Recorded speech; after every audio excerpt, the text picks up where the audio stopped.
সবাই ভালো আছি। তো অনেকদিন যাবত আমাদের ট্রান্সফর্মার বন্ধ ছিল, তাই না? তো আজকে থেকে আমরা ট্রান্সফর্মার শুরু করবো ইনশাল্লাহ। তো আমরা টাইপ 10 পর্যন্ত করিয়েছি, টাইপ 11-তে যাই নাই। না যাওয়ার অবশ্যই যথেষ্ট কারণ ছিল, যে কারণটা হচ্ছে পার ইউনিট। টাইপ 11 মানে পার ইউনিট আমরা ট্রান্সফর্মার করবো। পার ইউনিট জিনিসটা কি, কিভাবে কিভাবে কি করে, এগুলো তো আমাদের আগে জানতে হবে। যেটা ট্রান্সফর্মারের টপিক ছিল না, সেটা ছিল পাওয়ার সিস্টেমের। সেই জন্য আমরা পাওয়ার সিস্টেমে ওই পর্যায়ে গিয়ে তারপর আবার ব্যাক আসতে চেয়েছিলাম, করেছি তাই। এখন আমি অল্প একটু বলে তোমরা বুঝে যাবা, তখন যদি পড়াইতাম এটা কিছুই বুঝতাম না, ঠিক আছে? দোষ হইতো ভাই কি বোঝায়। এই জন্য প্রত্যেকটা জিনিসের একটা সঠিক সময় আছে, বুঝতে পারছো? যাই হোক, আমরা সঠিক সময় সঠিক জিনিসই ব্যবহার করতেছি। ইনশাআল্লাহ আগামী আর যে 20টা 22টা ক্লাস হবে সঠিক সময় সবকিছু করবো।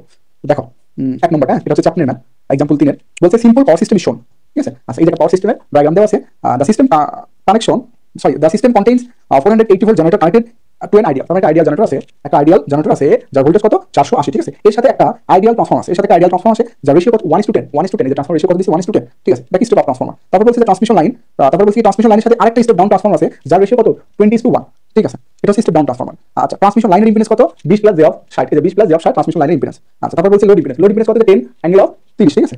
13 ওহম। আচ্ছা, তারপর বলছে the base values for system আর দ্য চুজেন। ঠিক আছে? বেস ভ্যালু ধরো, বেস ভ্যালু কত নোট বলেছে, বেস কেভি। হ্যাঁ, এটাকে যদি আমরা এমভিএ দিয়ে প্রকাশ করি 0.01 হবে। তারপরে বেস কেভি মানে ভোল্টেজ 0.48। আচ্ছা, ঠিক আছে। তো প্রশ্নটা আমি আবারও দেখি, দেখো ওখানে বাদ, এখানে দেখি যে এই একটা কি সার্কিট দেওয়া আছে। এটা হচ্ছে সোর্স, সোর্সের সাথে ট্রান্সফর্মার থাকবে, সোর্সের সাথে ট্রান্সফর্মার থাকবে। তারপরে ওই ট্রান্সফর্মার মাধ্যমে সোর্সের ভোল্টেজ স্টেপ আপ করে ট্রান্সমিশন লাইনের মাধ্যমে সেই ভোল্টেজটাকে কি করবে, পরিবহন করবে, তাই না? পরিবহন করে লোডে দিবে। লোডে দেওয়ার আগে আরেকটা ট্রান্সফর্মার ব্যবহার করবে যার দ্বারা ভোল্টেজটাকে স্টেপ ডাউন করবে, করে তারপরে লোড দিবে। তার মানে একটা পাওয়ার সিস্টেম ব্লক ডায়াগ্রাম, যেটা তোমাদের আমি পাওয়ার সিস্টেমের প্রথম ক্লাসে শিখিয়েছি। এটা পাওয়ার সিস্টেমের ব্লক ডায়াগ্রাম দেওয়া আছে। মূল কথা তুমি ধরতে পারো একটা সার্কিট দেওয়া আছে। এই সার্কিটের এখন প্রশ্ন বের করতে বলেছে ফাইন্ড দ্য বেস ভোল্টেজ। কি বের করতে বলেছে? Find the base voltage, current, impedance and apparent power to every point in the power system. কারণ প্রতিটি পয়েন্টে বেস ভোল্টেজ, কারেন্ট, ইম্পিডেন্স এবং অ্যাপারেন্ট পাওয়ার বের করতে বলছে। Point 1, point 2, point 3। ঠিক আছে? তিনটার জন্য বের করতে বলছে। ঠিক আছে? তো পয়েন্ট 1 এর জন্য দেখো অলরেডি কিন্তু দেওয়া আছে। পয়েন্ট 1 এর জন্য প্রশ্নতে দেওয়া আছে, তাহলে এটা নতুন করে বের করার কোনো প্রয়োজন নাই। পয়েন্ট 1 এর কি আছে? বেস ভোল্টেজ কেভি কত 0.48, বেস এমভিএ কত 0.01। তো বেস কারেন্ট বের করতে বলছে। আর কি বের করতে বলছে বলো? কারেন্ট। আমরা কি জানি? দেখো, আমরা জানি S ইকুয়াল টু √3 না, না সিঙ্গেল 3 এর কথা বলে না, তাহলে শুধু S ইকুয়াল টু VR। তাহলে I ইকুয়াল টু কি S ভাগ V। তাহলে S কত 10 গুণন 10 টু দি পাওয়ার 3। V কত? V হচ্ছে 480। তাহলে দিয়ে দিলে কত আসবে? I বেস আসবে তোমার 20.83। তার মানে এই জায়গায় বেস কারেন্ট কত? বেস কারেন্ট হচ্ছে 20.83। এখন বেস ইম্পিডেন্স, এখন কি বেস ইম্পিডেন্স বের করতে বলছে। ঠিক আছে? তো আমরা জানি ইম্পিডেন্স মানে কি, ভোল্টেজ ভাগ কি কারেন্ট। এটা যদি বেস হয় এটাও বেস হবে, এটা বেস হলে এটা অটোমেটিক বেস হয়ে যাবে। তো ভোল্টেজ কত 480, কারেন্ট কত 20.83। তাহলে আসবে কত আমাদের 23.04। অথবা এটা যেটা করছো কেভি স্কয়ার বাই এমভিএ ওটা দিলেও হবে। তাহলে এই জায়গাটা আমাদের বেস ইম্পিডেন্স কত আসলো 23.04 ওহম। এটা অ্যাম্পিয়ার। এই দেখো পয়েন্ট 1 এর বেস ভোল্টেজ, বেস পাওয়ার, বেস কারেন্ট, বেস ইম্পিডেন্স যে বের করলাম, এটাতে তোমাদের কোনো সমস্যা আছে কিনা? ওকে, তাহলে এখন আমরা পয়েন্ট 2 এর বের করব। ঠিক আছে? পয়েন্ট 2 এর বের করব। দেখো,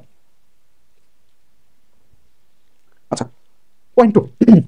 আচ্ছা, তো দেখো, প্রথমত ট্রান্সফরমারের কাজটা কি? ট্রান্সফরমারের কাজ হচ্ছে ট্রান্সফরমার ভোল্টেজ ছাড়া বাকি সবগুলোকে কিন্তু কি করে ফেলে, ডাউন বা আপ করে ফেলে। পাওয়ারকে পাওয়ার ছাড়া বাকি সবাইকে ডাউন বা পাওয়ার এবং ফ্রিকোয়েন্সি ছাড়া ভোল্টেজকে আপ ডাউন করতে পারে, কারেন্টকে আপ ডাউন করতে পারে, ইম্পিডেন্সকে আপ ডাউন করতে পারে। এটা আমরা কিন্তু জানি। ঠিক আছে? এর আগে সব ক্লাসে দেখেছি। তো এই সাইডে ভোল্টেজ যদি কি হয় 48 হয়, এই সাইড কত হবে 10 গুণ হবে 4.8। এই যে রেশিও কত 1:10। তখন এই সাইড ভোল্টেজ কত হবে? দেখো, বেস কেভি কত হবে 4.8 হবে। দেখো এখানে এখানে 10, তাহলে এখানে 0.48, এখানে কত হবে 4.8। আচ্ছা, বেস এমভি তো চেঞ্জ নাই, বেস এমভি তো সেম হবে, কত 0.01। আচ্ছা, কারেন্ট, এখানে কারেন্ট কত হবে বলতে, এখানে এখানে কি 10, তখন কারেন্ট উল্টে যায়। তাহলে এখানে কারেন্ট কি হবে? কারেন্ট এখন হ্রাস পাবে, তাই না? তাহলে কত হবে 10/1। তার মানে 2.083। আমি এখন বিস্তারিত বলছি না, যেহেতু তোমরা এগুলো পারো তাই মুখে মুখে হিসাব করে দিচ্ছি। ঠিক আছে? আচ্ছা, এখানে কত, এখন এখানে দাও ইম্পিডেন্স বের করো। ইম্পিডেন্স মানে কি? ইম্পিডেন্স মানে এই যে ভোল্টেজ ভাগ কারেন্ট। তো ভোল্টেজ ভাগ কারেন্ট দিলে ইম্পিডেন্স অটোমেটিক চলে আসবে কত 2304 ওহম। দেখো সেকেন্ড স্টেপে বা সেকেন্ড পয়েন্টে বেস ভ্যালু বের করলাম, এটা তো সমস্যা আছে কারোর? হ্যাঁ হ্যাঁ, অবশ্যই। আচ্ছা, আরেকবার। ঠিক আছে? যেহেতু বুঝতে কষ্ট হচ্ছে তাহলে আমরা রেশিও দিয়ে দেখাই। তো প্রথমটা রেশিও কি? রেশিও হচ্ছে 1/10।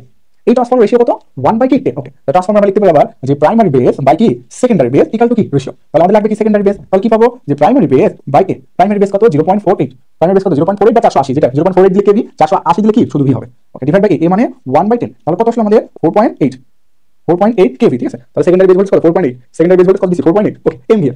এই ট্রান্সফর্মার প্রাইমারি যে পাওয়ার অ্যাপারেন্ট, সেকেন্ডারি অ্যাপারেন্ট পাওয়ার কি সেম, এটা তো আমরা জানি। ওকে, তারপরে আচ্ছা আই প্রাইমারি এবং সেকেন্ডারি, অথবা এই ভোল্টেজ এবং এই যে ভোল্টেজ এবং এই পাওয়ার থেকে আমরা কারেন্ট বের করতে পারি, অথবা আমরা রেশিও দ্বারা বের করতে পারি যে primary current, primary base current divided by secondary base current divide by কি primary base current equal to কি এ। তাহলে secondary base current equal to কি পাবো আমরা, যে A into primary base current. Primary A মানে 1/10।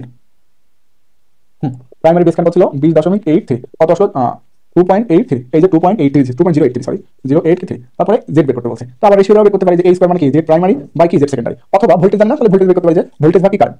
ভোল্টেজ আছে current, তাহলে ভাগ করে দিলে আমরা চলে যাবো কত, যে 400 4.8 ইনটু 10⁻³ ডিভাইড বাই কারেন্ট কত 0.83 দিলে মান চলে আসবে কত 2304 ওহম। ভাই বুঝতে পেরেছেন? এটা দিয়ে করলেও যেভাবে হবে, এটা দিয়ে করলেও সেই মান হবে। দেখেন তো এখন সমস্যা আছে কিনা কারো?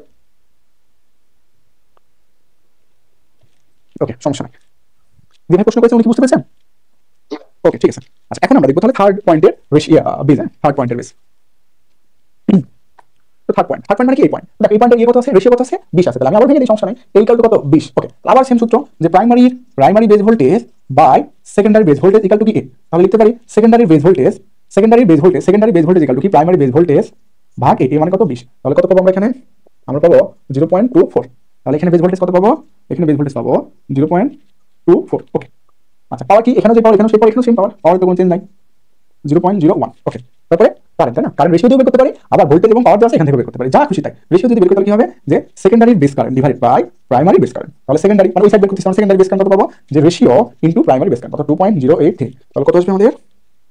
41.67 অ্যাম্পিয়ার। তাহলে এখানে কারেন্ট কত আসলো? 41.67 অ্যাম্পিয়ার। ওকে, ঠিক আছে।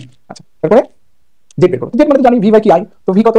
ভি হচ্ছে 0.24 গুণন 10⁻³ ডিভাইড বাই আই কত? 41.67। তাহলে জেড ইকুয়াল টু কত আসলে আমাদের? জেড ইকুয়াল টু আসবে 5.76 ওহম। এই যে জেড এখানে মান চলে আসলো 5.76 ওহম। বলো, সমস্যা আছে কিনা কারো?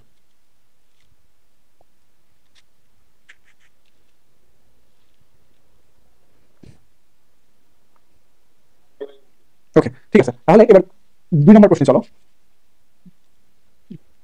2 নম্বর প্রশ্ন বের করতে বলছি পার ইউনিট রিঅ্যাকট্যান্স ডায়াগ্রাম, না converted this power system per unit equivalent circuit.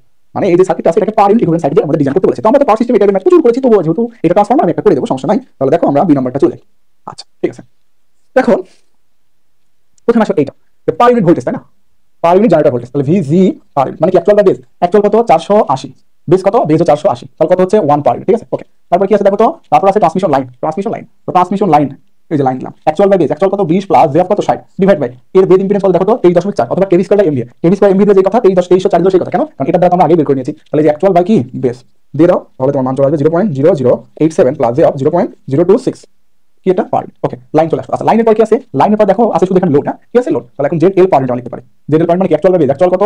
10 angle of 30 divide by base কত? এর বেস ইম্পিডেন্স কত? 5.76। তাহলে কত আসবে? 1.736 অ্যাঙ্গেল অফ কত? 30। এই হচ্ছে পার ইউনিট। তাহলে নাও এখানে সার্কিট ডিজাইন করতে চাইলে করো। এই যে ট্রান্সমিশন লাইন, তারপরে এই যে আমাদের কি লোড, এটা কত?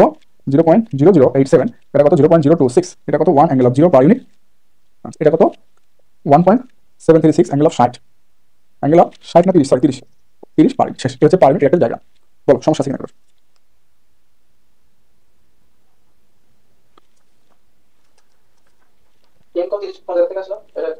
এই যে প্রশ্ন দেওয়া আছে, দেখেন প্রশ্নটা দেখতে হচ্ছে, প্রশ্নটা দেওয়া আছে এটা।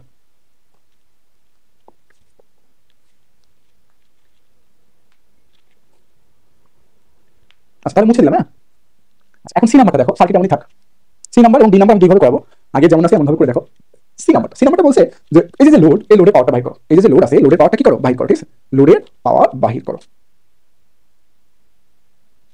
আচ্ছা, এটাকে পোলারি করে রাখি, রেক্টেঙ্গুলার করলে কি অসুবিধা? না, এটা রেক্টেঙ্গুলার, এটা যদি পোলারি করি আমরা 1.736 অ্যাঙ্গেল অফ কত? 30, 1.5 প্লাস 0.868। আচ্ছা, পারেন, হ্যাঁ। ওকে, এখন দেখো আমাদের বের করতে বলছে এই যে লোড, এই লোডের কি পাওয়ার বের করতে বলছে। ঠিক আছে, কিভাবে বের করবো দেখো, আমরা আইকাল কি জানি? V by Z, I equal to V by Z. তাহলে মোট পাওয়ার দেখো তো, ভোল্টেজ কত? 1, ইম্পিডেন্স কত? এইটা যোগ এইটা 0.0087 plus Z 0.026 plus 1.736 angle of কত? 30 ডিগ্রি। যদি এখানে দিয়ে দাও তাহলে তোমার আই পার ইউনিট চলে আসবে। কতটুকু পার ইউনিট আসবে? 0.569 অ্যাঙ্গেল অফ -30.6 পার ইউনিট। ওকে, আচ্ছা, তাহলে এখন এই পাওয়ারটা অনায়াসে বের করতে পারবা। পার ইউনিট পাওয়ার হবে যে I square R, I per unit square into কি? R per unit. I value কত? 0.569 square into R per unit কত? 1.5। তাহলে যদি দাও কত আসবে? 0.487। তো এটা কি পেলা? পার ইউনিট পাওয়ার পেলা। এই লোডের পার ইউনিট পাওয়ার পেলা। তাহলে অ্যাকচুয়াল পাওয়ার কি? Per unit into base. Actual power কি? Per unit into base, per unit into base. এই লোডের বেস দেখো তো, লোডের বেস 0.01 এমভিএ, 0.01 এমভিএ মানে 10⁶। যদি এখানে মান বসাই দাও তাহলে চলে আসবে তোমার 4870 ওয়াট। আমরা একবার করে দেবো, সমস্যা নাই, আগে এটা দেখে নাও। ডি নাম্বারটা বের করতে বলছে transmission line loss. Transmission line loss মানে কি? যে এই বিশের লস, এই বিশের লস মানে কি? এটা এই লসটা বের করতে বলছে, তাই না? তাহলে একইভাবে PL line I square, I কত? 0.569 স্কয়ার ইনটু আর কত? 0.0087। তাহলে মান কত আসবে? 0.00282 পার ইউনিট পাওয়ার লস আসবে। তাহলে অ্যাকচুয়াল পাওয়ার লস বের করবো, যে পার ইউনিটকে বেস দ্বারা গুণ দিলে অ্যাকচুয়াল হয়ে যাবে। পার ইউনিটকে বেস কোথায় আছে? মিডলে। মিডলে বেস কত? 0.01 গুণন 10⁶। মান দিলে আমাদের বসে চলে আসবে কত? 28.2 ওয়াট। শেষ আনসার। বলো তো, সমস্যা আছে কিনা কারো?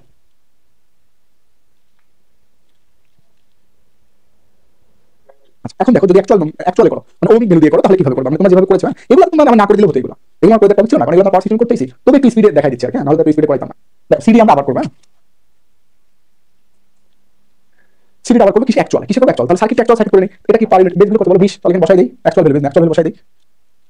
অ্যাকচুয়াল কত 20, এর কত যে 60, এখানে অ্যাকচুয়াল কত হবে, এখানে 480 হলে এখানে কত হবে 48, ঠিক আছে। এর অ্যাকচুয়াল কত হবে দেখো তো, এর অ্যাকচুয়াল কত হবে আমি বসাই দিচ্ছি, তোমরা দেখে নিও। এখানে কত আছে 10 প্লাস 30, এটা কোথায় মানে এই সাইডে, এখান থেকে যদি এই সাইড নিয়ে আসি তাহলে 400 দ্বারা গুণ দেবো, 20 স্কয়ার, 20 স্কয়ার মানে এর সাথে 400 দ্বারা গুণ দিলে এই সাইড চলে আসবে, এই সাইড আসলে মানটা হবে কত তোমার 34 64 প্লাস যে 2000, আমি একবার লিখে দিলাম। এইটাকে প্রাইমারিতে রেফার করলাম, এটাকে এই সাইডে রেফার করলে এই মানটা এটা আসে, ঠিক আছে। এবার তুমি অনায়াসে তুমি কারেন্ট বের করতে পারো।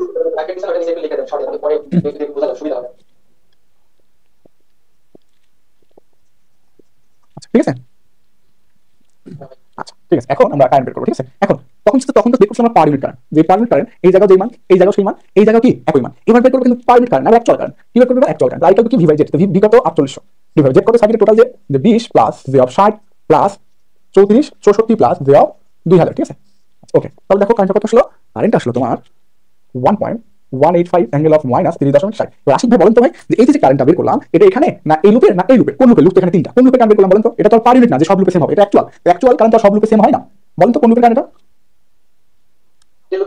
কোন লুপের কারেন্ট, এই লুপের, এই লুপের না এই লুপের, হ্যাঁ মাঝখানেটা, কেন কারণ এই যে মাঝখানে অনুসারে সার্কিট ডিজাইন করেছি 20 20 60 60, আবার এই সাইড 480 ছিল, এটা বলে এই সাইড নিয়ে আসছি, এটা এই সাইড ছিল, এটা এই সাইড থেকে এই সাইড নিয়ে আসছি, তার মানে আমরা কার রেফার করেছি, মাঝখান লুপে রেফার করেছি। যদি এই সাইড রেফার করতাম তাহলে এটাও তুলে এই সাইড নিয়ে আসতাম, এটাও তুলে এই সাইড নিয়ে আসতাম, মাঝখানে কার রেফার করেছি, ঠিক আছে। সেজন্য মাঝখানে কারেন্ট, আমরা লাইন কারেন্ট বলবো, ঠিক আছে, ট্রান্সমিশন লাইন কারেন্ট। এবার আমরা ট্রান্সমিশন লস বের করতে পারি, সবকিছু বের করতে পারি, ট্রান্সমিশন লস বের করতে পারি, আমরা সবকিছু বের করতে পারবো, কোনো সমস্যা নাই, ঠিক আছে। এভাবে খুশি। দেখো প্রথমে লোড, লোডের পর, তাই না। আচ্ছা লোডের কারেন্ট কত 1.185 আই স্কয়ার আর, লোডের রেজিস্ট্যান্স কত পেয়েছি 34 64, চলে আসলো পাওয়ার কত 48 70, 48 70 ওয়াট, একটা অ্যান্সার। তারপর কি লাইন লস, কি বের করতে বলছি আমাদের, লাইন লস।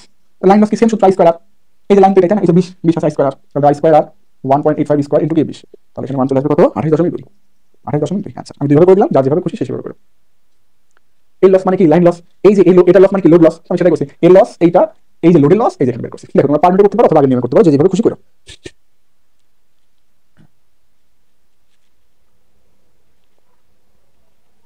আচ্ছা ঠিক মুছে দিলাম। এই নাম্বারটা ভুল হয়েছে, এটা পরে সংশোধন করে দিব আমি। এই নাম্বারটা 2 নম্বর হিসেবে কাউন্ট হবে, আপডেট যে শীটটা দিব পরে, আজকে ওই আই শীটে আজকে আমাদের দিয়ে দিব না, যখন ট্রান্সফরমার শেষ হয়ে যাবে তখন তো প্রতিটা সাবজেক্ট যখন শেষ হয় তখন আপডেট শীট দেই, তাই না। ট্রান্সফরমার শেষ হয়ে গেলে ফাইনাল আপডেট দিয়ে দেব, ঠিক আছে। তো আপাতত এই নাম্বারটা তোমাদের বাড়ি কাজ দেবো, এখন কত দরকার, আপডেট যখন পাবো তখন করলে হবে, এটা নিজেরাই পারবে, এটা কোনো ঝামেলা নাই। এই নাম্বার মানে 2 নম্বর, আমরা এখন যাব 3 নম্বরটা, 2 নম্বর হলো 3 নম্বর, তো 2 নম্বর মানে 3 নম্বর, এটাও তোমাদের বাড়ির কাজ না, তোমাদের বাড়ির কাজ, আমার কাজ না। আর যে তোমাদের যেখানে 3 নম্বর আমার 5 নম্বর পড়ে, 3 নম্বরটা তোমাদের বাড়ির কাজ, মানে একটা তোমাদের শীট বলতেছি, তোমাদের শীটে 2 3 বাড়ির কাজ, ঠিক আছে। আচ্ছা তারপরে আরে আরে ছাগল দাঁড়া দাঁড়া, সেম ম্যাথ আছে তো, আরেকটু কঠিন করাবো, বোঝে না রে। আচ্ছা দেখো 4 নম্বর, দেখো না খালি বোঝো না কি করাচ্ছি, দেখো আগে তারপরে শেষে বলো। আচ্ছা তাহলে আমি আরেকটা করে দেবো, একটা করে দিলে এই অধ্যায় শেষ হয়ে যাবে। সেটা হবে 6 নম্বরটা। এখন 6 নম্বরটা তোমাদের কাছে শীট নাই, এই শীট দিছি না আমি, আশিক ভাই আপনি শীট পান নাই, ট্রান্সফরমার কোন শীট, আশিক ভাই। আচ্ছা ঠিক আছে, তাহলে আমি আরেকবার দিচ্ছি, তোমাদের সমস্যা নাই। আচ্ছা দিছি আমি, এটা অনেক আগে শীট তো দিয়েছি, হয়তো পাচ্ছ না, আমি প্রশ্ন এখানে লিখে দেবো না। ট্রান্সফরমার, হ্যাঁ সেটাই তো বলি, ট্রান্সফরমার ফুল শীট দেওয়া হয়েছে। আচ্ছা দেখো এবার একটা খুবই ইম্পর্টেন্ট একটা ম্যাথ করবো, ঠিক আছে। 3 নম্বর তোমাদের শীটে 3 নম্বর, আর এখন যেটা করবো এটা হচ্ছে রিলেটেড, হ্যাঁ একই রকম, তবে এটা একটু ডাটা বেশি চেয়েছে, এটা করবো। তোমাদের শীটে যে 3 নম্বর আর এইটা সেম হুবহু সেম, শুধু এটাতে একটু অতিরিক্ত জিনিস দিয়ে দিয়েছে, আমরা এটা করলাম, নাহলে আগেরটা করাইতাম। আচ্ছা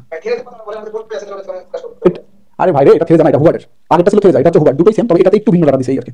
দেখো আগে দেখো, বলছে the percentage resistance and reactance of একটা ট্রান্সফরমার দেওয়া আছে, যে ট্রান্সফরমারের এস দেওয়া আছে, মানে পারেন কত 75 কেভিএ, খুবই ইম্পর্টেন্ট একটা ম্যাথ, সবাই লক্ষ্য করো। আচ্ছা ট্রান্সফরমার রেশিও দেওয়া আছে কত 2400/240, ঠিক আছে। আচ্ছা ফ্রিকোয়েন্সি দেওয়া আছে কত 60 হার্টজ, ওকে। তারপরে ট্রান্সফরমার রেজিস্ট্যান্স দেওয়া আছে, পার রেজিস্ট্যান্স দেওয়া আছে, পার ইউনিট ধরো কত হবে 0.009, হ্যাঁ পার্সেন্টেজ আছে, যেখানে 100 দ্বারা ভাগ করে আমরা পার ইউনিট করলাম। পার্সেন্টেজ রিঅ্যাকট্যান্স দেওয়া আছে 1.3%, এক্ষেত্রে আমরা পার ইউনিট করি তাহলে 0.013 হবে। আচ্ছা তো এখানে আমাদের কি বের করতে বলছে, শর্ট সার্কিট কারেন্ট, কি বের করতে বলছে, শর্ট সার্কিট কারেন্ট, ঠিক আছে। আচ্ছা তো আগেরটা বেলা কাই ছিল, দেখো তো আগে ম্যাথ এনেছেন না, একই তো, তুমি খালি করো, আমি করাই এটা দেখতে হয় মনোযোগ সহকারে, হ্যাঁ এটা একটু অতিরিক্ত, আগেরটাও শর্ট সার্কিট, এটাও শর্ট সার্কিট। আমরা এখানে সার্কিটটা ডিজাইন করি তাহলে বুঝবা ভালো, এই যে রেজিস্ট্যান্স, এই যে কি রিঅ্যাকট্যান্স, হ্যাঁ শর্ট সার্কিট, ট্রান্সফরমারের শর্ট সার্কিট, না এই যে আমরা কি দিলাম, শর্ট সার্কিট দিলাম, ওকে। আর এই যে আমাদের সাপ্লাই ভোল্টেজ, তো সাপ্লাই ভোল্টেজ কত বলছে দেখো তো, যে হোয়েন প্রাইমারি ভোল্টেজ 2300, মানে সাপ্লাই দেওয়া হচ্ছে কত 2300 ভোল্টেজ সাপ্লাই দেওয়া হচ্ছে, ঠিক আছে। তাহলে শর্ট সার্কিট কারেন্ট কত ভাগ করো, তাহলে এটাকে 2300 ভোল্টেজ সাপ্লাই, তাহলে এই রেজিস্ট্যান্স এবং রিঅ্যাকট্যান্সের মান বাই করতে হবে, রেজিস্ট্যান্স এবং রিঅ্যাকট্যান্সের কি মান বাই করে নিতে হবে। এখন এই মানটা কিসে দেওয়া আছে, পার ইউনিট দেওয়া আছে, তাহলে আমরা বের করে নেব কি অ্যাকচুয়ালি, মানে সেটা অ্যাকচুয়ালি বের করতে পারবো কিভাবে, এই যে আর অ্যাকচুয়াল মানে কি per unit into base, per unit into কি বেস, বেস মানে kV square by MV, base মানে কি কেভি স্কয়ার বাই এমভি। তো দেখো তো আমরা কোন সাইডের রেসপেক্টে আমরা সার্কিটটা ডিজাইন করছি, প্রাইমারি রেসপেক্টে, তাহলে বেস কোনটা নেব, বেস মানে যেটা কোনটা নেব প্রাইমারি, তাহলে কেভি স্কয়ার মানে 2.4 স্কয়ার বাই এমভি মানে 0.075, কেভি আছে, এমভি তে প্রকাশ করে নিলাম, তাহলে কত আসবে আমাদের 0.6912 ওহম। সেম হবে এক্স অ্যাকচুয়াল না, কত আসবে পার ইউনিট ইনটু কি বেস, পার ইউনিট মানে 0.013 ইনটু বেস মানে 2.4 স্কয়ার ডিভাইড বাই 0.075, তাহলে কত আসলে আমাদের এখানে 1 আসলে 1 ওহম। তাহলে এই যে মান পেয়ে গেলাম 0.6912, আর এটা কত 1 ওহম। এবার বলো এই যতটুকু বললাম এতটুকু সমস্যা আছে কিনা? বলেন বলেন। আচ্ছা আরেকবার বলবো না, আমাদের এই যেখানে এই ডাটাগুলো দেওয়া আছে, বের করতে বলতে শর্ট সার্কিট কারেন্ট কত, শর্ট সার্কিট সাপ্লাই ভোল্টেজ দেওয়া আছে প্রাইমারি রেসপেক্টে কত 2300, শর্ট সার্কিট সাপ্লাই ভোল্টেজ দেওয়া আছে প্রাইমারি কত 2300, শর্ট সার্কিট না তোমার লোড শর্ট, লোডটা কি শর্ট, শর্ট সার্কিট মানে কি এই মুছে দিচ্ছি আবার, এই যে ট্রান্সফরমারটা কি ইকুইভ্যালেন্ট সার্কিট না, ট্রান্সফরমার এটা কি ইকুইভ্যালেন্ট সার্কিট, এই যে ইকুইভ্যালেন্ট সার্কিট প্রশ্ন বলেছে যদি লোড শর্ট হয়ে যায়, লোড যদি কি হয়ে যায় শর্ট, তাহলে লোডটা শর্ট করে দেই, লোড যখন শর্ট হবে তখন প্রাইমারি ভোল্টেজ 2300, প্রাইমারি ভোল্টেজ 2300 হয় লোড শর্ট অবস্থায়, লোড কোথায় শর্ট সেকেন্ডারি, সেকেন্ডারি যদি শর্ট হয় তাহলে প্রাইমারি 2300 হলে এর কারেন্ট কত হবে ভাগ করো। তো আমাদের কারেন্ট বের করতে হলে আমাদের রেজিস্ট্যান্স এবং রিঅ্যাকট্যান্স প্রয়োজন, কিসে অ্যাকচুয়াল মানে, কিসে দরকার অ্যাকচুয়াল মানে, কিন্তু এখানে দেওয়া আছে কিসে দেখো তো পার ইউনিট, কিসে দেওয়া আছে পার ইউনিট। ওকে তাহলে পার ইউনিট আমরা অ্যাকচুয়াল কনভার্ট করব কিভাবে, আমরা জানি পার ইউনিট মানে কি অ্যাকচুয়াল মানে কি, পার ইউনিট মানে কি, পার ইউনিট মানে অ্যাকচুয়াল ভ্যালু বাই কি বেস ভ্যালু, তাহলে অ্যাকচুয়াল ভ্যালু মানে কি, অ্যাকচুয়াল ভ্যালু মানে কি পার ইউনিট ভ্যালু ইনটু কি বেস ভ্যালু, আবার পার মানে কি বেস মানে কি, বেস মানে কেভি স্কয়ার বাই কি এমভিআর, বেস মানে কেভি স্কয়ার বাই এমভিআর, তাহলে যে per unit into KV square by MVR. শেষ করি কথা শেষ করি, বুঝলেও পুরো শেষ করি। এখন এখন আমি বারবার বলেছিলাম যে অ্যাকচুয়ালটা এর আগে বলেছি মানে পাওয়ার সিস্টেম ক্লাসে বলেছি যে অ্যাকচুয়াল যেই সাইডে হবে বেস ভোল্টেজটা ঠিক সেই সাইডে হবে, অ্যাকচুয়াল যে সাইড বেস ভোল্টেজ সেই সাইড, কারণ পার ইউনিট এবং এমভিএ এর কোনো সাইড নাই, এর সব সাইডে সমান, এই যদি প্রাইমারি হয় তাহলে বেস ভোল্টেজ প্রাইমারি, এই যদি সেকেন্ডারি হয় তাহলে বেস ভোল্টেজ কি সেকেন্ডারি, ঠিক আছে না, বেস কি প্রশ্ন উল্লেখ আছে উল্লেখ নাই, তার মানে মেশিনের যে রেটিং সেটাকে বেস ধরতে হবে, মেশিনের রেটিংটা বেস, বারবার বলছি পাওয়ার সিস্টেমে বেস যদি উল্লেখ না থাকে তাহলে মেশিনের রেটিংটা বেস হবে। এখন আমাদের এই যে সাপ্লাই ভোল্টেজ আছে প্রাইমারি রেসপেক্টে, কারেন্ট বের করতেছে, কারেন্ট বের করতে বলেছে প্রাইমারি রেসপেক্টে, তাহলে এই যে অ্যাকচুয়াল মান বের করব এটা কোন সাইডে বের করব, প্রাইমারি রেসপেক্টে, যেহেতু অ্যাকচুয়াল প্রাইমারি বের করব তাহলে বেসটাও কি প্রাইমারি, তো দেখো এটা বেস, তাহলে এটা কি প্রাইমারি এটা কি সেকেন্ডারি, তাহলে কোনটা আমরা 2400 যদি কেভি তে প্রকাশ করি তাহলে কত হবে 2.4। আচ্ছা বেস কত দেওয়া আছে, বেস তো প্রশ্ন দেওয়া নেই, কারণ ট্রান্সফরমার রেটিংটা ধরো বেস কত আছে 75 কেভি, 75 কেভি যদি এমভিএ তে প্রকাশ করি তাহলে কত হবে 0.075, এই যে per unit into KV square by MVA, per unit into KV square by MVA, same হবে per unit into KV square by MVA. এবার বলো প্রশ্ন আছে কিনা কারো, নাই প্রশ্ন তাই তো। এখন আমরা অনায়াসে কারেন্ট বের করতে পারি, আই ইকুয়াল টু কি ভি বাই কি জেড, এই যে ভোল্টেজ আছে এই ইমপ্রেস টোটাল ভোল্টেজ ভাগ টোটাল ইমপ্রেস শেষ। 3 নম্বর ম্যাথটা একটু কি শেষ, হ্যাঁ 3 নম্বর ম্যাথে এই যে এখানে করলে শেষ, কিন্তু এই ম্যাথটা এখানে শেষ না, এখানে একটু লেজ হয়ে গেছে, এখানে একটু কি লেজ হয়ে গেছে, সেটা হচ্ছে সেটা কি, সেটা হচ্ছে এই যে ফল্ট হয়েছে, এই যে এখানে যে ফল্ট হয়েছে মানে শর্ট সার্কিট যে হয়েছে এটা একটা তারের মাধ্যমে হয়েছে, সেই তারের ইম্পিডেন্স দেওয়া আছে প্রশ্নে, সেই তারের কি দেওয়া আছে ইম্পিডেন্স দেওয়া আছে, সেই তারের ইম্পিডেন্স মানে রেজিস্ট্যান্স কত দেওয়া আছে দেখো তো 0.016, ফল্ট ইম্পিডেন্স দেওয়া আছে, ফল্ট ইম্পিডেন্স কত দেওয়া আছে দেখো, ফল্ট ইম্পিডেন্স দেওয়া আছে 0.016 ওহম, 0.01 ওহম। এখন এই যে ফল্ট ইম্পিডেন্স দেওয়া আছে এটা প্রাইমারি রেসপেক্টে নাকি সেকেন্ডারি রেসপেক্টে এটা আমাদের বুঝে নিতে হবে। দেখো তো কি দেওয়া আছে, এটা দেওয়া আছে যে হাই সাইড ফল্ট কারেন্ট বের করো if an accidental short circuit of 0.016 resistive occur the secondary, occur the কি সেকেন্ডারি, তার মানে এই যে শর্ট সার্কিট যে ইম্পিডেন্স দেওয়া আছে এটা হচ্ছে কি সেকেন্ডারি সাপেক্ষে দেওয়া আছে, তার সাপেক্ষে দেওয়া আছে সেকেন্ডারি, তাহলে আনতে হবে কোথায় প্রাইমারিতে, কারণ আমরা সবকিছু প্রাইমারি হিসাবে করতেছি, তাহলে প্রাইমারি থেকে সেকেন্ডারি আসলে কত লাগবে দেখো তো 10 না, রেশিও কত 10, তাহলে 10 স্কয়ার দ্বারা কি গুণ দিতে হবে, তাহলে কি করব 10 স্কয়ার দ্বারা কি দেব গুণ দেবো, হয়ে যাবে রেশিও যেহেতু 10, তাহলে নাও ZFP মানে প্রাইমারি ফল্ট, তাহলে কত হবে 0.016 ইনটু কি 10 স্কয়ার, রেশিও কত 10, এই যে 2400 ভাগ 240 দিলে রেশিও কত হয় 10 হয়, তাহলে কত হচ্ছে 100, তাহলে 100 দিলে কত হবে 0.016 ইনটু কত 100 1.6, হ্যাঁ 0.016 হ্যাঁ 1.6 ওহম। এবার তুমি অনায়াসে দিতে পারো I equal to V by Z, I equal to V by Z। ওকে যদি এটা শর্ট সার্কিট এটা কি হবে শর্ট সার্কিট, সেম আগের ম্যাথের মতো না, যে এটা যদি শর্ট সার্কিট হয় তাহলে এটা শর্ট সার্কিট, এটা যদি নরমাল কারেন্ট হয় এটা কি নরমাল কারেন্ট, তাহলে পাওয়ার সিস্টেম যেটা করলাম একই জিনিস, এটা পাওয়ার সিস্টেমের math, one kind of power সিস্টেমের ম্যাথ বলা চলে এটা। আজকাল টোটাল ভোল্টেজ কত আছে দেখো তো 2300, কত 2300, আচ্ছা ডিভাইড বাই, আচ্ছা ডিভাইড বাই কত টোটাল ইম্পিডেন্স কত, এর রেজিস্ট্যান্স কত আছে 0.6912 প্লাস রিঅ্যাকট্যান্স কত আছে 1 ওহম 0.1 ওহম প্লাস এখানে তো ফল্ট ইম্পিডেন্স দেওয়া আছে তাই না, fault impedance plus fault impedance কত পেয়েছি আমরা 1.6, তাহলে short circuit current on primary side, short circuit current on primary side চলে আসবে কত 920 অ্যাঙ্গেল অফ মাইনাস 23.57 অ্যাম্পিয়ার। শেষ आंसर, খুবই ইম্পর্টেন্ট একটা ম্যাথ কিন্তু এটা, ঠিক আছে। 3 নম্বরটা তো এইটুকু শেষ, এইটুকু শেষ, কিন্তু চান এটা যেটা 6 নম্বর একটু লেজার দিয়েছে কি ফল্ট ইম্পিডেন্স দিয়া।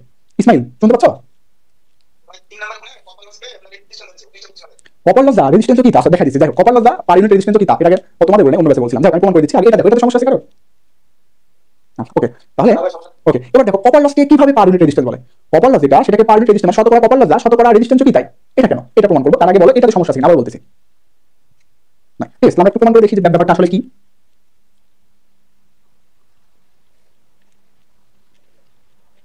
দেখো পার ইউনিট কপার লস তাই না, পিসিইউ কি পার ইউনিট কপার লস মানে PCU copper loss actual by কি বেস, বেস মানে কি এস, বেস মানে কি এস, বেস মানে কি এস, আচ্ছা ঠিক আছে per unit copper loss by base, ঠিক আছে তাহলে দাও PCU per unit equal to PCU মানে কি I square R divide by S base মানে কি ভি আই, এস বেস মানে কি ভি আই। আচ্ছা দেখো এইটা এটা কি কেটে দাও, ওকে কেটে দিলে এখানে কি আসছে দেখো, পারবো না দাও আরেকটু ভালো করে করি, এটা কাটার প্রয়োজন নাই, তাহলে এখানে কয়টা থাকে বলো তো আই ইনটু কি আর ডিভাইড বাই ভি ইনটু কি আই, ওকে ঠিক আছে। আচ্ছা এখন আচ্ছা কেটে দিলাম, এটা কেটে দিলাম, যাক ঝামেলা বাদ দাও, তাহলে কি আসলে দেখো তো PCU per unit equal to R by PCU per unit equal to কি আর বাই, দেখো তো এখানে কি আছে আই বাই কি I R, sorry I R ভাগ কি ভি, আই আর মানে কি ভোল্টেজ, ভি মানে কি ভোল্টেজ, তাহলে এখানে যদি আমি 100 দেখো এটা কি যাবে কেটে যাবে, আই আর মানে কি ভোল্টেজ, ভি মানে কি ভোল্টেজ, জাস্ট এটা অ্যাকচুয়াল ভোল্টেজ এটা কি বেস ভোল্টেজ, এটা অ্যাকচুয়াল ভোল্টেজ এটা কি আসলে base voltage, actual by base মানে কি পার ইউনিট না, অ্যাকচুয়াল বাই বেস মানে কি পার ইউনিট। দেখো এখান থেকে আরেকটু ভেঙে দিচ্ছি, এটা বেস এটা আর ডিভাইড বাই এটা এখানে কি হবে তাহলে আই ইনটু কি জেড, আই ইনটু কি ভি মানে কি আই ইনটু জেড মানে এটা কি বেস, তাহলে এটা কি গেল কেটে গেল, এটা কি গেল কেটে গেল, আচ্ছা শেষ। তাহলে এখানে কি পেলাম পিসিইউ পার ইউনিট মানে আর বাই জেড। আচ্ছা এবার জেড বেস ঠিক আছে। আচ্ছা এবার দেখো তুমি আবার জানো আর পার বিট মানে কি, আর পার বিট মানে কি আর অ্যাকচুয়াল বাই কি আর বেস, আর বেস তো না জেড বেস। দেখো তো এইটা আর এইটা মিলে যায় কিনা ইসমাইল, দেখো তো। আচ্ছা তার মানে শতকরা কপার লস বা পার ইউনিট কপার লস, শতকরা কপার লস বলো বা পার ইউনিট কপার লস, যেটা শতকরা কপার লস যা শতকরা রেজিস্ট্যান্স কি সেম, শতকরা কপার লস যা শতকরা রেজিস্ট্যান্স কি সেম। ইসমাইল বুঝতে পারছো? যেটাই শতকরা কপার লস মানে যেটাই পার ইউনিট কপার লস সেটা কি পার ইউনিট রেজিস্ট্যান্স, মানে যেটাই শতকরা কপার লস সেটা কি শতকরা রেজিস্ট্যান্স। ঠিক আছে, এটা পারবে না 3 নম্বর একই তো হুবহু সেম। হ্যাঁ এই জন্য আমি 6 নম্বর করাইছি, আমি তো জানি যে সমস্যাটা কোথায়। 6 নম্বর করলে 3 নম্বর হয়ে যায়, 3 নম্বর করলে 6 নম্বর পাতা। ঠিক আছে। আচ্ছা তাহলে এই টাইপ 11 শেষ, আমরা আগামী দিন ধরবো হচ্ছে তোমার টাইপ 12। আগামী দিন ধরবো কি টাইপ 12, আমি যে শীট দেবো, শোনো যে শীটটা দেবো ওই শীটে তোমরা আমি কেটে দিয়েছি, ওইগুলো করবো না খোরদা, কারণ ওটা আগে দেওয়া হয়ে গেছে। হ্যাঁ ওটা আছে, আমি শেষ করিনি কথা। আগে আপনাদের যে শীটটা দেওয়া আছে ওখানকার শীটের ওখানকার শীটে যেটা শীটের ইয়ে করার দরকার নেই। কত নম্বর 5 এবং 7 নম্বর করার দরকার নাই। 5 এবং 7 এটা অলরেডি অন্য জায়গায় ম্যাথ ওখানেও দিয়েছি আর এখানে দিয়ে ফেলছি। 5 7 বাদে 5 7 বাদে যেগুলো আছে এগুলো প্র্যাকটিস করে ফেলবেন সবাই। নতুন নতুন না আগেরটাই দিব, ওটা আছে তো গ্রুপে আছে তো, বলতেছে তো 5 এবং 7 বাদে 5 এবং 7 কেটে দিবেন। ফাইনাল শীট মানে ট্রান্সফর্মার যদি শেষ হয়ে যাবে তখন এই 5 এবং 7 কেটে দিব। 5 এবং 7 করা লাগবে না। হ্যাঁ কে যেন কি বলতেছিলেন বলেন আরেকজন। হ্যাঁ 11 বাদে 5 এবং 7 বাদে বাকিগুলো। আচ্ছা আর কেউ ডাকলাম মনে হচ্ছে, আর কেউ কিছু বললাম কি? ও আপডেট কি এমনি হয়ে যায়? আপডেট কি গুগল এমনি হয়ে যায়? কি বোকার মতো কথাবার্তা বলো, আপডেট তখনই হবে যখন পুরো শেষ হবে। আচ্ছা দেখো আগামী দিন আমরা করবো হচ্ছে ভোল্টেজ রেগুলেশন। ভোল্টেজ রেগুলেশন কিছু করাই দিব। ভোল্টেজ রেগুলেশনের মজা কিছু আছে শেষের দিকে, ম্যাক্সিমাম এবং মিনিমাম। ম্যাক্সিমাম মিনিমাম হয়ে যাবে, সব হয়ে যাবে, শেষ করি সব। বুঝে না রে কেবল তো ঢুকলাম per unit, per unit calculate করছি আমরা কেবল ঢুকলাম, সব শেষ হয়ে যাবে, সব হবে, সব আছে এখানে সব আছে। আচ্ছা তার এটা শেষ করে আমরা আগামী দিন ধরবো হচ্ছে রেগুলেশন। ঠিক আছে, রেগুলেশন ধরবো। ট্রান্সফর্মার 140 পেজ দিয়েছি, এখানে কোনো কিছু বাদ নাই, কিসের কোল কিসের পিপিটিভি কিসের কি সবের মধ্যে আছে। ঠিক আছে